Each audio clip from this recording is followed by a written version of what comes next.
Here on the east side of Oswego is Mackin Complex, a former residence hall and dining center. The last use for these buildings was as a quarantine facility during the COVID-19 pandemic. So what's next for these desolate buildings? Mitch Fields has been with SUNY Oswego since 2012 and has over 30 years of experience with facilities management. The complex is Lonis, Moreland, Mackin. Lonis and Moreland were the original dorms on campus. Mackin, when it was first built, was called Hewitt Union, and it was the student union.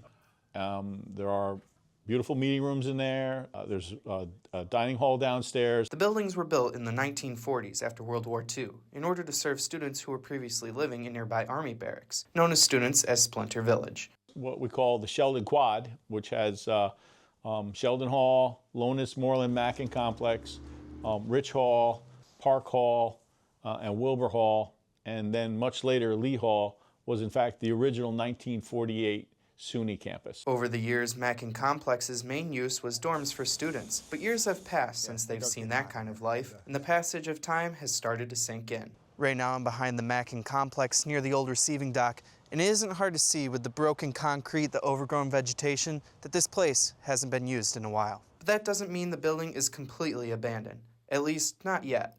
SAVAC, the ambulance corps, the student volunteer ambulance corps, is in the lowest level of Moreland. And they have a garage out back, so there's a small headquarters there.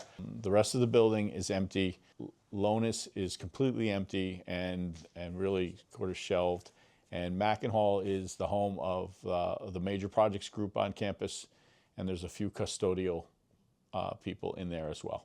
Aaron Johnson, the last custodial staff in Mackin, made it clear that the dismantling process has already begun. And we've emptied out these rooms because we're consolidating all the furniture down onto one end, just in preps for when it does go down. The immediate plans is we're going to try to get out of that building, and we're going to try to basically decommission it and mothball it. Further down the road, it's beyond the point of really any effective renewal or renovation, so it will probably be demolished and removed off campus, and I think that area will become more or less a wooded area. And even though Mackin Complex may be coming to its end, future students can look forward to walking through an arboretum where the current buildings sit.